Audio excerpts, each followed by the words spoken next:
Okay, common problems in project management. We talked about this in the 11:30 section today, and I told them I'd finish this off, so here we go. We talked a little bit about some of the common issues. We went into looking at a couple of different lists, and I can make these lists available with the links if you'd like. I'll probably try to add those links into the comments or into the community. These links take you into lists that tell you about the common problems of project management. We've gone through and identified all those, and then I did kind of a cross-examination to see where the common themes were. Common themes that I found that I felt like how they fit. I ended up with communication, scope, vision, time, resources, and accountability as the major areas. In class, we talked mostly about communication and scope and vision as the major areas of problems and how to deal with some of those. And I'm going to get into dealing with time, resources, and accountability. So, skipping ahead to time. Now, time is a fun thing.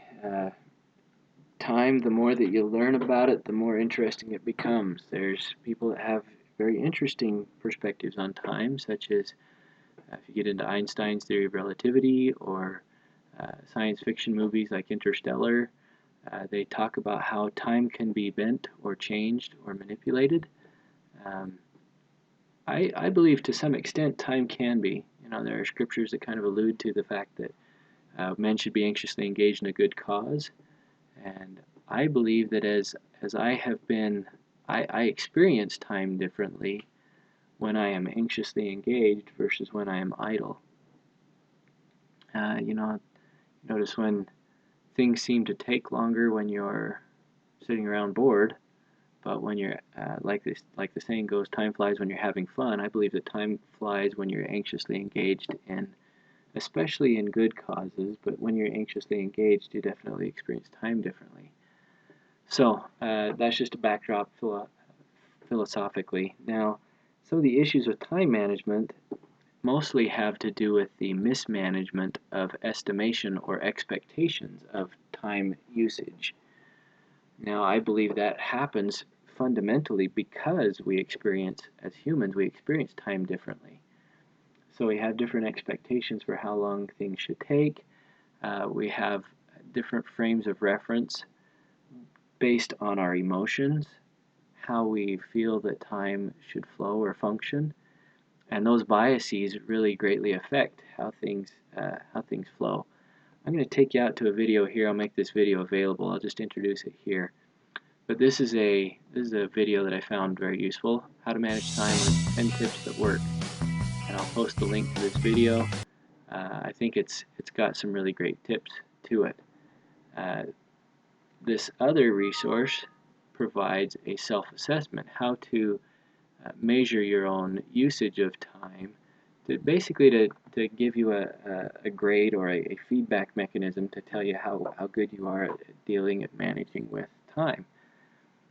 Both of those are oriented towards the theory that if you get better at managing your own time, that's what's going to help give you a leg up in helping to manage time on projects. If it's personal projects, there's a one-to-one correlation. If it's team-based projects, there's not quite as strong of a correlation, but they're still related. The better you get at managing your own time, the better you'll get at starting to understand how to help and relate and manage the time of a group.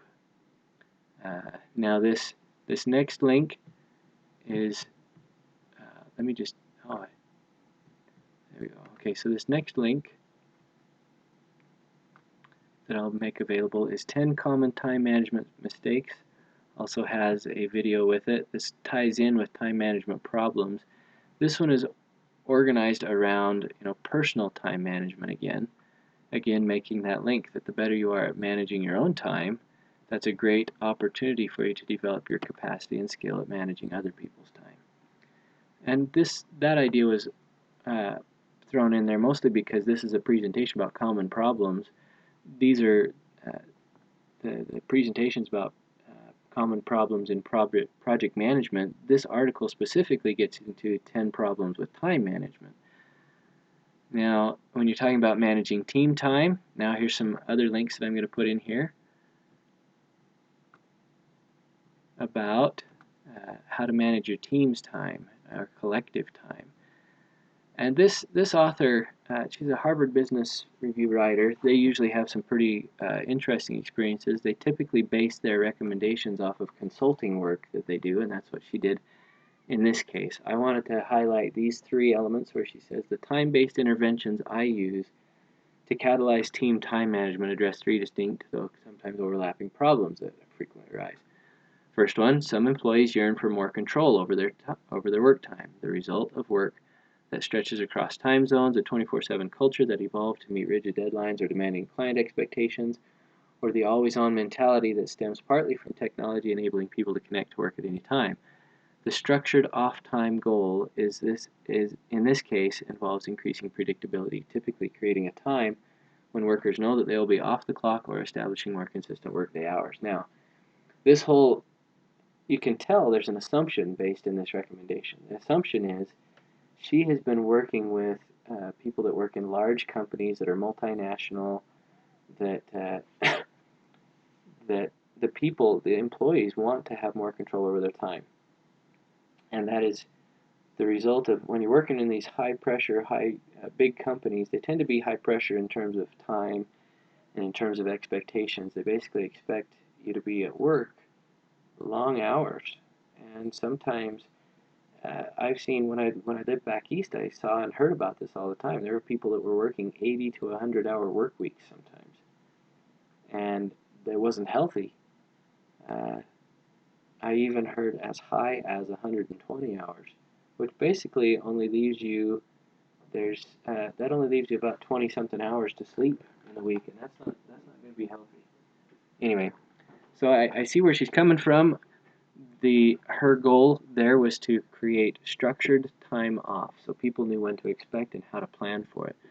I think that's really the trick behind it is if you structure your time and create a time budget of when you will be focused on certain things and when you will be allowing yourself some leeway. There's a similar principle or pattern that I've heard of called the 60-40 rule. There's an article that I read this on that had to do with managing your finances, and this guy, he had done an analysis on his own personal finances and his finances through his organization and his business, and hit upon the same rule that when you have 60% committed budget or 60% committed time, where you've already mapped out and committed your time to certain places, that seems to be a good mix. It gives you structure, it gives you expectations, but it also leaves you enough unstructured or discretionary time or budget, depends on whether you want to talk money or time. It leaves you enough discretionary resources to be able to deal with the unexpected, to deal with the serendipity. You know, if you just come across something that, oh, this is a great thing, let's go jump on it and do it right now. If you create enough space for both structure and for unstructured, you end up with a better mix and a better capacity, and you don't tend to burn yourself out as much. Interesting, if you look at Pomodoro technique and others, they usually hit on a 5-to-1 ratio of 5. The funny part about that is, though, that that's within structured time. Pomodoro says in your structured time, still create some unstructured or some wiggle room to deal with the unpredictability in it. So there can be different layers to this structured versus unstructured and how you handle that. But this is a key element that is identified as a theme in many different places. You need structure, you need unstructure. How the ratios that you come to, that's probably up to you to analyze in a particular scenario to determine whether I'm using a 60-40 rule or a 5-to-1 ratio or if you go to the creation of the world and you have a 6-to-1 ratio, 6 days of labor to 1 day of rest. Finding those ratios really depends on the circumstances, really depends on the type of work that you're trying to manage and how many people you're trying to manage across. But all places seem to agree that on time management, having a mix of structure and unstructure is a good thing. Now, next one here, teams that regularly work very long hours, or that, well, you know, I'm not gonna read all of these to you. I'm not gonna hit these as in depth. Watch out for things like the length of your break time versus your focus time needs to be watched. That's a Pomodoro principle as well. This other one that says teams plagued by interruptions, nonstop distractions. The more that you watch that and are aware of it and learn how to proactively manage that, the better off you're going to be. That's all I'm going to hit from that resource right now. There are other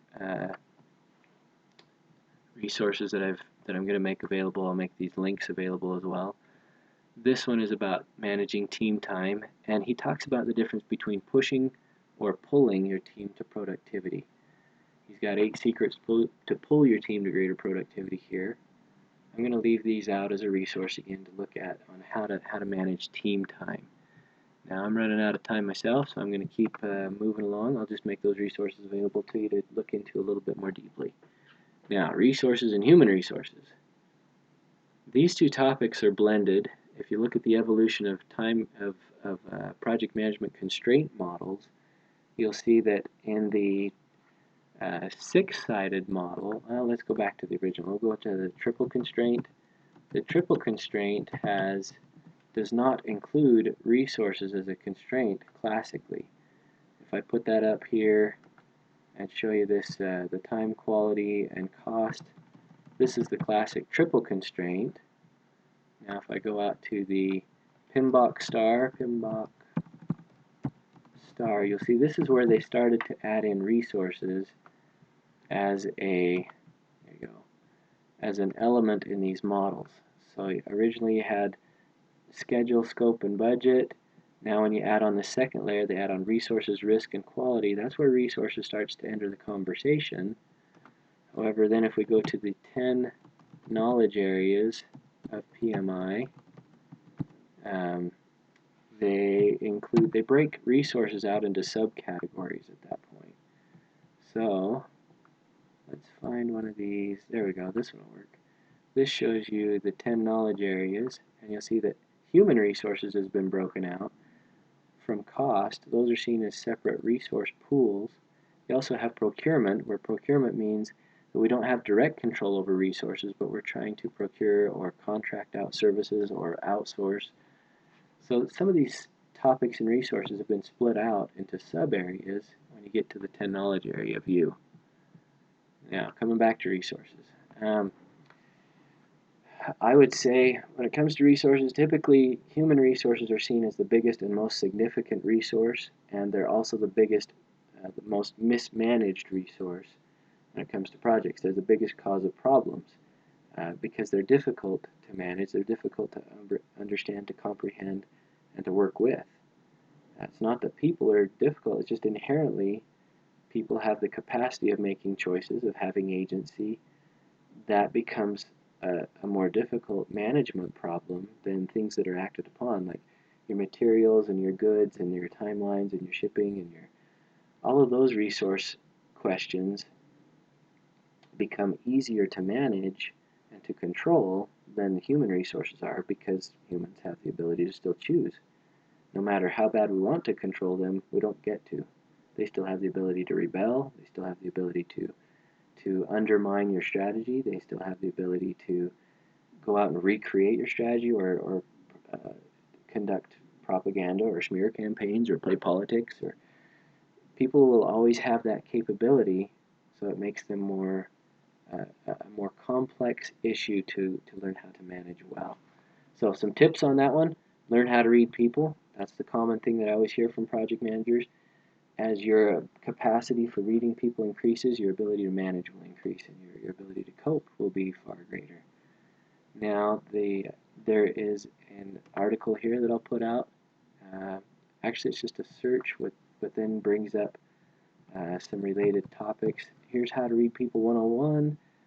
Several different resources that I've identified here just through a simple Google search is a good place to start.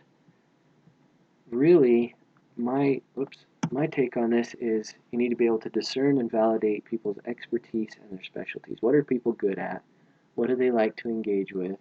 Where I find that where you can put people into their comfort zone, they become more stable. They become more predictable. You're able to know what to expect from them. And they're happier and they rebel less. So if you help people find what they're good at and what they're interested in, that's one of the best things you can do is discern that. Help people discern that for themselves. Help them find what drives them. Help them find what motivates them, and give them as much opportunity as you can to be in those modes and in those zones. Everything works out better for you and them when you do. So as much as possible, put them in places where they're comfortable, and you'll have a better experience. Now the second one there says discern and validate common performance levels. The more that you can kind of create for yourself uh, the expectation of where people are comfortable in their levels of performance in different areas or different specialties. For example, I myself am a terrible programmer. Don't put me in a programming position. You'll have more problems from me if I'm doing programming work, because I'm just not very efficient at it. I'll create problems for myself, I'll create problems for you, and nobody's going to be too happy. I'll do programming work, and I'm willing to, and I'm kind of curious and interested in it, but just don't expect a high performance level out of me. We'll all get along better. I think most people are that way as well. That if you can find your ability to read people needs to be related to their performance levels and how well they're going to do with what you ask them to do. So find their sweet spot. Again, people will become more predictable, more comfortable, and they'll become more easy to work with and to manage, and to figure out how to create opportunities for them and you that are mutually reinforcing and beneficial. Now the last bullet says let people redefine themselves. Support evolution. Don't put them in a box. One thing that can drive people crazy is when they feel like there's no opportunity for them to change and evolve. We used to think of that in a hierarchical sense, where we used to assume that everybody wanted to make it to the top of the chain, right? Everybody wants to be the boss, so we should create this path that allows people to become upwardly mobile. And if you have those paths, you're going to have more stable people. That's true for some people. Some people like to play the hierarchy games and like to have those upward mobility paths, and it works very well for them. Other people, like myself, I've never been very upwardly looking, upwardly mobile. I honestly typically try to find opportunities where I won't be upwardly thrust. I've had that all my life where uh, from an early age, people identified me as my peers identified me as a peer leader. They did this through surveys in my grade schools. And so they started putting me into programs where they wanted me to be in these peer leadership classes and learn how to help my peers when they had problems, because they learned that through these surveys they learned that my name came up often enough. I wasn't the only one. There were many others. They'd probably identify 10 or 15 or 20 in each class, but they would identify who were the common people that the students in the class would go to with their problems, and then they pulled those people out and they did special training or counseling sessions trying to help us learn how to teach and train and counsel and work with our peers. Uh, I've I don't like being in those positions. I usually look for the lateral moves. I've become interested in information systems, in business, in education, in leadership, mostly because I want to understand how to make myself laterally mobile. I want to be able to move from different areas into different areas, and that's my pattern. So I would encourage read people, let them provide space for people to be able to redefine themselves. Professional development in my opinion, should not always be upwardly mobile, but it should be laterally mobile as well. If you look at other cultures, such as the Japanese culture, this is a strength in their organizations, is that they work with their people to assume that when you get accepted into an organization, say for example, if I want to go work for Toyota or a Japanese company that's of multinational or a large enterprise, the commitment becomes they look for loyalty. They have a culture of loyalty where if I get accepted into that company, they'll help me redefine myself. If I'm not happy where I am, bosses typically look for and try to find opportunities where people can find their own ways of contributing, and they try to support that by creating roles and job functions and collaboration opportunities that help people redefine and create their own job function and explanation. That's kind of spilled over in other places. If you look at like the Valve Employee Handbook, you see that kind of a theme as well, where they allow their employees to kind of redefine themselves, but they have a common way of evaluating and establishing performance and function. Anyway, I'm kind of probably taking too long with this, so I'll move on to soft skills. One thing to learn in dealing with people: don't call people resources. You'll hear those labels thrown around in project management textbooks. You hear them in search terms. I used it in this slide mostly because I got this from project management lists or identifying common problems in project management. That term gets thrown out all the time. The more you use that term, the less people will respect you. The more you use that term, and it may even be just a subtle thing, but that's been my experience. The more you refer to people as resources, the worse things will get for you. Call people people, treat them as people, handle them as people, handle them as peers, handle them as we're in this together and have a collaborative mode. Typically, people respond to that better, and you have a better common experience amongst them. I'll stop harping on that one. Just don't call people resources. Okay, now the next one: develop emotional intelligence. This is a common topic that you'll hear about. I think there is some benefit to it, but I also think there's some overindulgence in this area that can become a problem, so be careful with it. But the general concept with emotional intelligence is, I'm just going to use this definition: emotional intelligence is the capability of individuals to recognize their own and other people's emotions, discern between different feelings and label them appropriately, use emotional information to guide thinking and behavior, and to manage and or adjust emotions to adapt to environments and achieve one's goals. This is a key soft skill, and it's one that I think that there's enough published on it that you can start to learn principles and patterns behind it. I would encourage you to not just read one resource like this book that they want to promote. I would encourage you to look for multiple different resources, study, create your basic structure, spend 10 minutes finding a new resource, try to map out its structure, what are their major constructs and what they're trying to teach or how they're trying to approach a specific problem or issue. And then as you learn more about those, cross-examine those structures to see where there's similarities and differences. That'll help you understand how to navigate that emotional intelligence space. Okay, now I'm going to go on to the last topic here is accountability. To me, accountability is summed up in the word stewardship. I feel that you get better understanding of how to use accountability, how to function with accountability, how to teach accountability, how to encourage and work with accountability if you use a stewardship model. So I don't say that just because I'm at a church school. I've just found that to be true, whether it's in an organizational capacity or whether it's in a church capacity. Wherever I go, I find that principle to be true. So I put some resources out on stewardship. I would encourage you to study on that topic in the scriptures. I'd encourage you to study on that topic in the parables that the Savior taught. The more that you understand stewardship, the better that accountability will function. I feel like it's an appropriate blend of top-down and bottom-up, meeting each other and finding appropriate ways for both of those directions to function and flow. Otherwise, accountability classically it becomes top-down, and it becomes micromanagement all too easily. Top-down accountability can function. Bottom-up accountability can function. But more commonly, stewardship, where it's a blend of bottom-up and top-down, or a peer relationship in stewardship, accountability just tends to function so much better. Now, that's the last that I put on this. The other thing that I want to bring out is delegation. If you go to the LDS handbook, handbook 2, you'll find a section on handbook 2.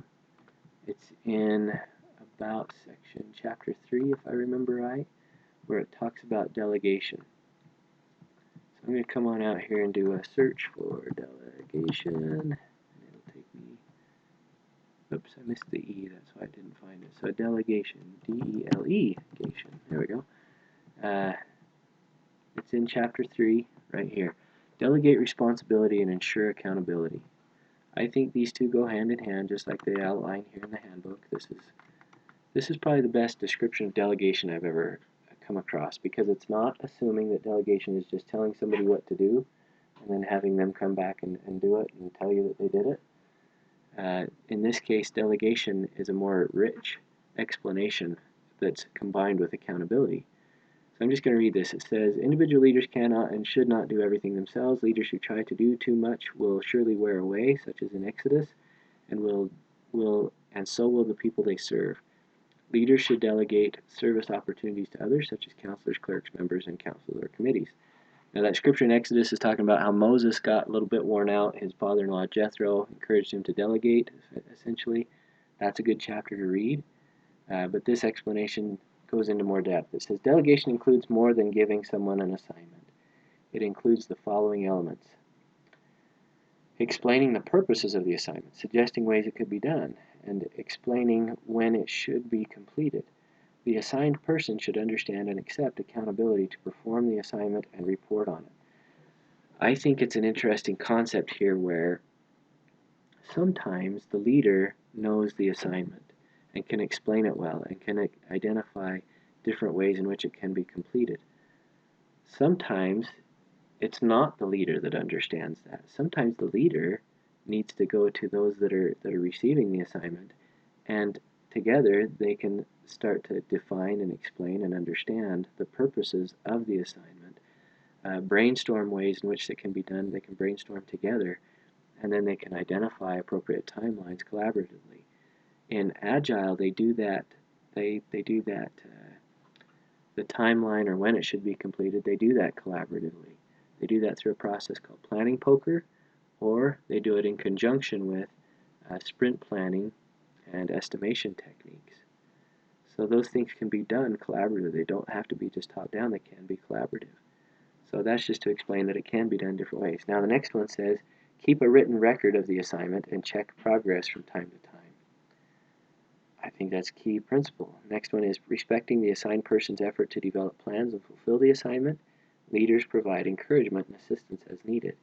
And the last one says, asking the person to report back about the assignment after receiving the report. Their leader accepts the person's best efforts and expresses appreciation for the good things the person has done. This still has a little bit of the tone of the top-down manager. It doesn't always need to function like that. But I think these are sound principles and practices. Now the question of which direction it should flow, I think that depends on the circumstance. I think that depends on the level of expertise between the leader or the manager and the assignee or the specialist. A lot of times specialists understand issues better than leaders or managers do. Sometimes leaders and managers understand things better. But in most of those cases, again, in a stewardship model, there's a blending of those two. And I think that stewardship allows for that blending and facilitates it better than anything. So that's where I'd highlight accountability and how to deal with accountability issues. That's where I'd identify as some of the major problems or challenges and some advice. I don't think I have a comprehensive model or explanation on how to do this. I've tried to hit these fairly quickly, but at least that gives you some of the common problems in project management and some tips or advice on how to deal with them. And thanks for your time. We'll catch you on another video soon. See ya.